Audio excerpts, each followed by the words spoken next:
அஸ்ஸலாமு அலைக்கும் வரஹ்மத்துல்லாஹி வபரகாத்துஹு. அன்பான் தமிழ் சொந்தங்களுக்கு அல்லாஹ்வுடைய சாந்தியும் சமாதானமும் என்றென்றும் நிலவட்டுமாக வேண்டி இன்ஷா அல்லாஹ் என்று நாம் இரண்டு விஷயங்களை பார்ப்போம். முதலாவது, குர்ஆனின் 3வது சூரே ஆலே இம்ரான் அதனுடைய 8வது வசனத்தின் ஒரு பகுதியை பார்ப்போம். இந்த வசனம் பிரகாரம் அல்லாஹ் எங்களை எப்படி என்ன துவா கேட்க வேண்டும் என்று சொல்லுகிறான். அதாவது அது ரப்பனா லா துஸிக் குலூபனா பஅத இஸ் ஹதைதனா அப்படின்னு சொல்லி ஆரம்பிக்கும். அதாவது அல்லாஹ் எங்களை நேர்வழி காட்டிய பின்பு எங்கள் இதயங்களை தடம் புரள செய்து விடாதே. எங்களுடைய இதயங்களை தடம் புரள செய்து விடாதே நேர்வழி வந்த பிறகு. அப்புறமா உன்னுடைய அருள் எங்களுக்கு தேவை, நீ மிகவும் அள்ளி அள்ளி தருபவன் என்று அப்படியே போகும் அந்த வசனம். இது எப்படி என்னக்கா ப்ராக்டிக்கலாக நீங்கள் பார்த்துருப்பீங்க. நிறைய பேர் ஆரம்பத்தில் மார்க்கத்தில் ரொம்ப ஈடுபாடாக இருப்பாங்க. கொஞ்சம் செல்வம் வந்த அப்புறமா இல்லை கொஞ்சம் கஷ்டம் வந்துட்டால் கூட நிறைய பேர்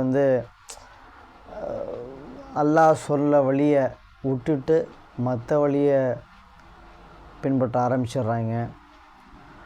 அதனால தான் இந்த துவா அல்லாஹ் கேட்க சொல்கிறான். நேர்வழி காட்டிய பின்பு இதயங்களை தடம் புரளச் செய்து விடாதே. இன்ஷா அல்லாஹ் இந்த வசனத்தை நாம் முழுமையாக மனப்பாடம் செய்து துவாலையும் மற்ற நேரங்களையும் கேட்டு அல்லாஹ்வுடைய திருப்தி அடைவோம். அடுத்ததாவது, ஆயிஷா ரலியல்லாஹு அன்ஹா அம்மா அவர்கள் புகாரி 6054 எழுதப்பட்ட ஹதீஸு. அறிவிப்பாளர் அம்மா ஆயிஷா ரலியல்லாஹு அன்ஹா அவர்கள்.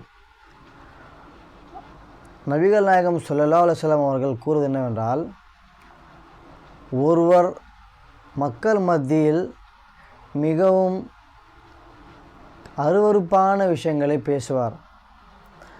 எந்த அளவுக்குன்னா, மக்களே இவர்கிட்ட பேசினாலே தேவையில்லாமல் பேசுவார், எங்களுடைய மூட் ஆஃப் ஆகிடும், எங்களுடைய எண்ணங்கள்லாம் மாறிடும், இவர்கிட்ட நாங்கள் பேசுறதை விட பேசாமல் இருந்துடலாம், அந்த மாதிரி தவிர்க்க ஆரம்பிச்சிருவாங்களே.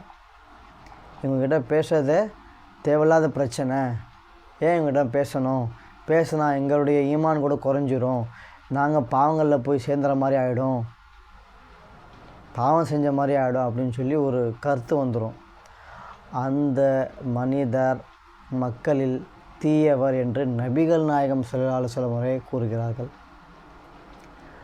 அதனால் இன்ஷா அல்லாஹ் தஆலா நாம் பேசினால் நல்ல வார்த்தைகளே பேசுவோம், அல்லாஹ்வுடைய திருப்தி அடையவே பேசுவோம், நபி சொன்ன மாதிரியே பேசுவோம், மனம் வேண்டின மாதிரி தவறுதலாக கெட்ட வார்த்தைகளை நாம் பேச மாட்டோம் என்று இன்ஷா அல்லாஹ் முடிவெடுத்து அமல் செய்வோம், அல்லாஹ்வுடைய திருப்தி அடைவோம் இன்ஷா அல்லாஹ் தஆலா. அஸ்ஸலாமு அலைக்கும் வரஹ்மத்துல்லாஹி வபரகாத்துஹு.